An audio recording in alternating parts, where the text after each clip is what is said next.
வணக்கம். இலங்கை செய்திகளுடன் நான் நிரோஷன். விரிவான செய்திகளுக்கு முன் தலைப்புச் செய்திகள். பாராளுமன்ற உறுப்பினர்களுக்கான ஓய்வூதியத்தை நீக்கும் யோசனையை பலரும் எதிர்ப்பதாக ஐக்கிய மக்கள் சக்தியின் பாராளுமன்ற உறுப்பினர் சுஜித் சஞ்சய் பெரேரா தெரிவிப்பு. 309 கொள்கலன்கள் விடுவிப்பு தொடர்பான விசாரணை அறிக்கை வெளியிட அரசாங்கம் ஏன் தயங்குகிறது என்று நாடாளுமன்ற உறுப்பினர் முஜிபுர் ரஹ்மான் கேள்வி. மாகாண சபை தேர்தலை நடத்துவது தொடர்பாக ஜனாதிபதி சர்வகட்சி தலைவர் மாநாட்டை நடத்த வேண்டும் என்று முன்னாள் பாராளுமன்ற உறுப்பினர் பிரேம்நாத் தொலபத்த வலியுறுத்தல். முன்னாள் ஜனாதிபதிகளின் சிறப்புரிமைகளை ரத்து செய்யும் வகையில் வர்த்தமானியில் வெளியிடப்பட்டுள்ள சட்டமூலத்திற்கு எதிராக பொதுஜன பெரமுன சட்ட நடவடிக்கை. இனி விரிவான செய்திகள். மாநிலங்களுக்கு அதிகாரங்களை பகிர்ந்தளிப்பது குறித்து ஐக்கிய மக்கள் சக்தியின் நாடாளுமன்ற உறுப்பினர் தயாசிரி ஜெயசேகர கருத்து வெளியிட்டுள்ளார். அதிகாரங்களை முழுமையாகவும் முறையாகவும் பகிர்ந்தளிக்க வேண்டும், இல்லையெனில் முற்றிலும் செய்யாமல் இருக்க வேண்டும். ஒருபுறம் அதிகாரம் வழங்கி மறுபுறம் அதனை பறிக்கும்படி செயற்படுவது முறையல்ல என்றும், இதனால் மாகாண சபைகள் செயலிட்டு வெள்ளை யானை என்று சித்தரிக்கப்படுவது தவறானது என்றும் கூறினார். மாகாண சபை தேர்தல் தொடர்ந்தும் பிற்போடப்பட்டுள்ளது சட்டமா அதிபரின் அறிக்கை தாமதத்தால் ஏற்பட்டுள்ளதாகவும், அரசாங்கம் இது ஊடாக தேர்தலை தடுக்க முயல்கின்றது என்றும் அவர் குற்றம் சாட்டினார். அதே நேரம் போலீஸ் மற்றும் காணி அதிகாரங்களை மாகாணங்களுக்கு வழங்குவதில் கவனம் தேவைப்படும் என்றும், அவை தேசிய மட்டத்தில் கண்காணிக்கப்பட வேண்டியதுதான் என்றும் தெரிவித்துள்ளார். வடக்கு மற்றும் கிழக்கு மாகாணங்களில் சுய நிர்ணயம் தோன்றும் என்ற பயத்தில் அதிகாரம் வழங்க மறுக்கும் நிலைப்பாட்டை சில அரசியல் கட்சிகள் தூண்டியதாகவும், இது தவறு என்றும் அவர் கூறினார். அரசாங்கம் மந்தமாக செயல்படுவதை சாடிய அவர் தேர்தலை விரைவில் நடத்துமாறும் சவால் விடுத்தார். முன்னாள் ஜனாதிபதிகளின் ஓய்வூதியத்தை ரத்து செய்வதற்கான சட்டம் மூலம் பாராளுமன்றத்தில் சமர்ப்பிக்கப்பட்ட பிறகே அதன் விவரங்களை தெளிவாக அறிய முடியும் என்று ஐக்கிய மக்கள் சக்தியின் பாராளுமன்ற உறுப்பினர் சுஜித் சஞ்சய் பெரேரா தெரிவித்தார். திங்கட்கிழமை கொழும்பில் உள்ள ஐக்கிய மக்கள் சக்தி அலுவலகத்தில் நடைபெற்ற ஊடகவியலாளர் சந்திப்பில் அவர் இதனை தெரிவித்தார்.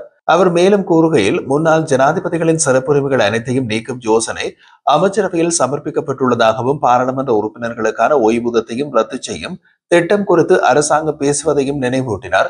எனினும் எப்போது மாற்றம் எவ்வாறு நடைமுறைப்படுத்தப்படும் என்பது இன்னமும் தெரியவில்லை. சட்டம் மூலம் பாராளுமன்றத்தில் சமர்ப்பிக்கப்படும் வரை காத்திருக்க வேண்டிய நிலைமை உள்ளது. அத்துடன் பாராளுமன்ற உறுப்பினர்களின் ஓய்வூதியத்தை நீக்கும் யோசனைக்கு பலரும் எதிர்ப்பு தெரிவித்திருப்பதாகவும், ஏனெனில் ஓய்வு பெற்ற பிறகு பலர் வாழ்க்கை நெருக்கடிகளை சந்திப்பதாகவும் குறிப்பிட்டார். இந்த யோசனை ஸ்ரீமாவோ பண்டாரநாயக்க காலத்திலேயும் முன்வைக்கப்பட்டதாலும், சிலருக்கு மட்டுமே நடைமுறைப்படுத்துவது சிக்கலற்றதாக இருந்தாலும் அனைவருக்கும் அது பொருத்தமற்றதாக இருக்கும் என்றும் அவர் தெரிவித்திருந்தார். ஜேவிபி உறுப்பினர்களுக்குள்ளும் இது பற்றி முரண்பாடுகள் இருப்பதாகவும், அவர்களது சம்பளங்கள் கட்சி தலைமையகத்தால் பெற்றுக் கொள்ளப்பட்டதாக கூறப்பட்டதாகவும், தற்போது அவர்களின் வாழ்வாதாரம் எவ்வாறு நடைபெறுகிறது என்பது தெளிவில்லை என்றும் அவர் விமர்சித்தார். மக்களின் உண்மையான பிரச்சனைகளை உணர்வதிலும் அதற்கான தீர்வுகளை வழங்குவதிலும் இந்த அரசாங்கம் முழுமையாக தோல்வி அடைந்துள்ளதாகவும் அவர் தெரிவித்திருந்தார். மாகாண சபை தேர்தலை நடத்துவது தொடர்பாக ஜனாதிபதி ஒரு சர்வகட்சி தலைவர் மாநாட்டை நடத்த வேண்டும் என்று முன்னாள் பாராளுமன்ற உறுப்பினர் பிரேம்நாத் தொலபத்த வலியுறுத்தியுள்ளார். திங்கட்கிழமை கொழும்பில் நடைபெற்றிருந்த ஊடகவியலாளர் சந்திப்பொன்றில் கலந்து கொண்டு கருத்து வெளியிட்ட போது அவர் இதனை தெரிவித்தார்.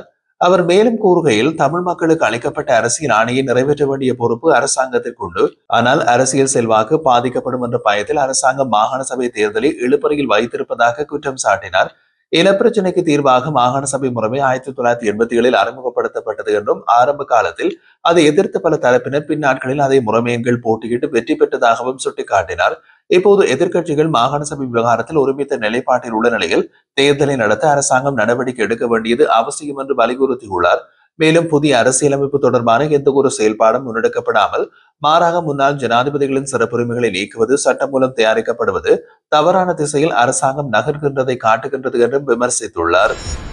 சுங்க பரிசோதனையின்றி விடுவிக்கப்பட்ட 309 கொள்கலன்கள் தொடர்பான விசாரணை அறிக்கை ஜனாதிபதியிடம் கையளிக்கப்பட்டு 1 மாதம் கடந்துள்ள போதிலும் அதை அவர் இதுவரை வெளியிடவில்லை என்று ஐக்கிய மக்கள் சக்தியின் பாராளுமன்ற உறுப்பினர் முஜிபுர் ரஹ்மான் தெரிவித்தார். அரசாங்கத்திற்கு பாதிப்பை ஏற்படுத்தக்கூடிய தகவல்கள் அந்த அறிக்கையில் உள்ளதனால் அது பாராளுமன்றத்திற்கு கூட சமர்ப்பிக்கப்படாமல் தாமதப்படுத்தப்பட்டுள்ளதாக அவர் குற்றம் சாட்டினார்.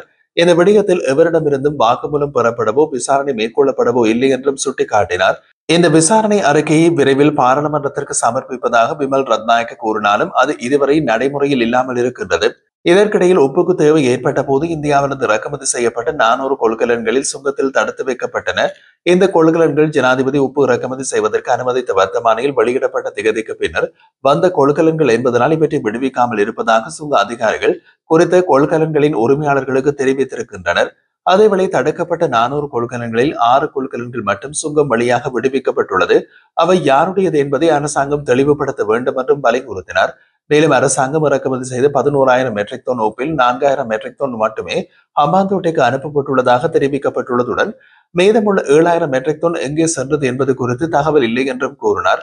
தகவல் அறியும் சட்டத்தின் கீழ் கேட்கப்பட்ட கேள்விகளுக்கும் பதில்கள் வழங்கப்படவில்லை என்பதால் அரசாங்கத்தின் வெளிப்படைத்தன்மை பற்றி கேள்விகள் எழுகிறது என்றும் அவர் சுட்டிக்காட்டினார்.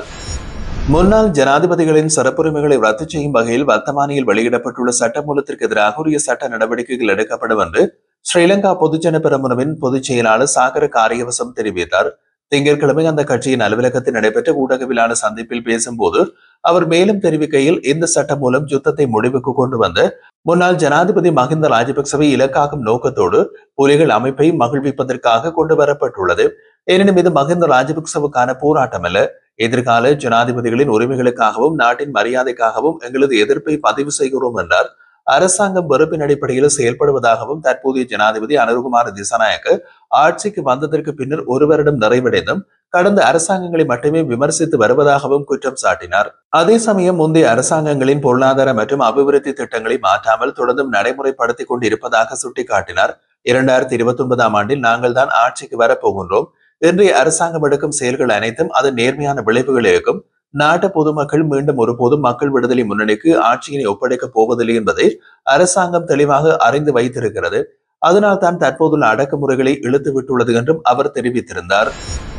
இலங்கை முழுவதும் கடந்த பிப்ரவரி மாதம் 9ஆம் தேதி ஏற்பட்ட திடீர் மின்தடை தொடர்பாக இலங்கை பொது பயன்பாடுகள் ஆணைக்குழு இன்று செவ்வாய்க்கிழமை பகிரங்க விசாரணை ஒன்றை நடத்த உள்ளதாக அறிவிக்கப்பட்டுள்ளது. இந்த விசாரணை 2002ஆம் ஆண்டின் 35ஆம் இலக்க பொது பயன்பாடுகள் ஆணைக்குழு சட்டத்தின் பிரிவு 18 கீழ் முன்னெடுக்கப்படுகிறது. அதன்படி கொழும்பு பண்டார்நாயக்க ஞாபகார்த்த சர்வதேச மாநாட்டு மண்டபத்தில் இன்று காலை 8:30 மணி முதல் மாலை 6 மணி வரை இந்த விசாரணைகள் நடைபெறுகிறது. இந்த நிகழ்வு மின்சாரத்துறையில் வெளிப்படைத்தன்மையை உறுதி செய்வதையும் திடீர் மின்வெட்டுக்கான மூல காரணங்கள் அடையாளம் காண்பதையும் முக்கிய நோக்கமாக கொண்டுள்ளதாக ஆணைக்குழு தெரிவித்துள்ளது. பொதுமக்கள் மற்றும் சம்பந்தப்பட்ட எல்லா தரப்பினருக்கும் இந்த விசாரணையில் பங்கேற்க அழைப்பு விடுக்கப்பட்டுள்ளது எனவும் இலங்கை பொது பயன்பாடுகள் ஆணைக்குழு அறிவித்துள்ளது. ஐக்கிய நாடுகள் மனித உரிமைகள் பேரவையின் 60வது அமர்வை முன்னிட்டு இலங்கையின் வடக்கு மற்றும் கிழக்கை சேர்ந்த தமிழ் அரசியல் கட்சிகள், மத தலைவர்கள் மற்றும் 115 சிவில் அமைப்புகள் இணைந்து மனித உரிமை உயர்ஸ்தானிகருக்கு கடிதம் எழுதியுள்ளனர். அந்த கடிதத்தில் இனப்படுகொலை, போர்க்குற்றங்கள், மனித குலத்திற்கு எதிரான குற்றங்கள் தொடர்பாக சர்வதேச நீதிமன்றத்திற்கு பரிந்துரைக்கும் செயல்முறை திட்டங்கள் உடனடியாக முன்னெடுக்கப்பட வேண்டும் என்று வலியுறுத்தப்பட்டுள்ளது. மேலும் உள்ளக விசாரணைகள் பொருந்தாது என்றும் சுயாதீன அரசு வழக்கு தொடுநோர் அலுவலகம் நிராகரிக்கப்படுகிறது என்றும் தெரிவிக்கப்பட்டுள்ளது. செம்மணி, மனித புதைகுழி உள்ளிட்ட விசாரணைகளில் சர்வதேச கண்காணிப்பும் தொழில்நுட்ப உதவியும் அவசியம் எனவும் இவற்றை ஆதாரமாக கொண்டு சர்வதேச விசாரணை ஆரம்பிக்க ஏற்பாடுகள் செய்ய வேண்டியதும் குறிப்பிடப்பட்டுள்ளது. மனித உரிமை மீறல்கள், இராணுவமயமாக்கல், நில அபகரிப்பு, பௌத்தமயமாக்கல், பயங்கரவாத தடைச்சட்டம் மற்றும் மனித உரிமை ஆர்வலர்களுக்கு எதிரான அச்சுறுத்தல்களுக்கும் உயர் அதிகாரியின் அறிக்கையில் இடம்பெற வேண்டும் என்றும் கோரியுள்ளனர். முடிவில் தமிழ் மக்களுக்கு நம்பிக்கையும் பாதுகாப்பும் வழங்கும் வகையில் உரிய நடவடிக்கைகள் எடுக்கப்பட வேண்டும் எனவும் உயர்ஸ்தானிகரிடம் எதிர்பார்ப்பு தெரிவிக்கப்பட்டுள்ளது. யாழ்ப்பாணம் செம்மணி பகுதியில் உள்ள 2 மனித புதைகுழிகளில் இருந்து இன்றைய தினம் புதிதாக 5 எலும்புக்கூட்டு தொகுதிகள் கண்டுபிடிக்கப்பட்டுள்ளன. மேலும் ஏற்கனவே கண்டறியப்பட்ட எலும்புக்கூட்டு தொகுதிகள் 6 தொகுதிகள் முழுமையாக அகழ்ந்தெடுக்கப்பட்டுள்ளது. இதன் அடிப்படையில் கடந்த 15 நாட்களாக நடைபெற்று வரும் 2ஆம் கட்ட அகழ்வு பணிகளின் 2வது அமர்வில் இதுவரை மொத்தமாக 61 எலும்புக்கூட்டு தொகுதிகள் அகழப்பட்டுள்ளன.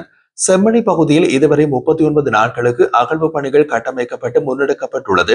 இதற்கிடையில் மொத்தமாக 135 எலும்புக்கூட்டு தொகுதிகள் கண்டுபிடிக்கப்பட்டுள்ளன. அவற்றில் 126 தொகுதிகள் முழுமையாக அகழப்பட்டு சேகரிக்கப்பட்டுள்ளன. இதேவேளை தற்போது 2 புதைகுழிகளுக்கு அயலான பகுதிகளில் மேலும் புதைகுழிகள் உள்ளனவா என்பதை உறுதிப்படுத்த ஸ்கேன் நடவடிக்கைகள் மேற்கொள்ளப்பட்டன. அதன் விளைவாக பல இடங்களில் மனித புதைகுழிகள் இருப்பதற்கான சுட்டிகள் கிடைத்துள்ளதாக ஆய்வுக்குழு தெரிவித்துள்ளது. அத்துடன் இன்றைய தினம் இதற்கு முன்னர் மனித புதைகுழியில் மீட்கப்பட்ட சான்று பொருட்களை அடையாளம் காணும் நோக்கில் அவற்றை பொதுமக்கள் பார்வைக்கு வைக்க நடவடிக்கை எடுக்கப்பட்டிருப்பதும் குறிப்பிடத்தக்கது.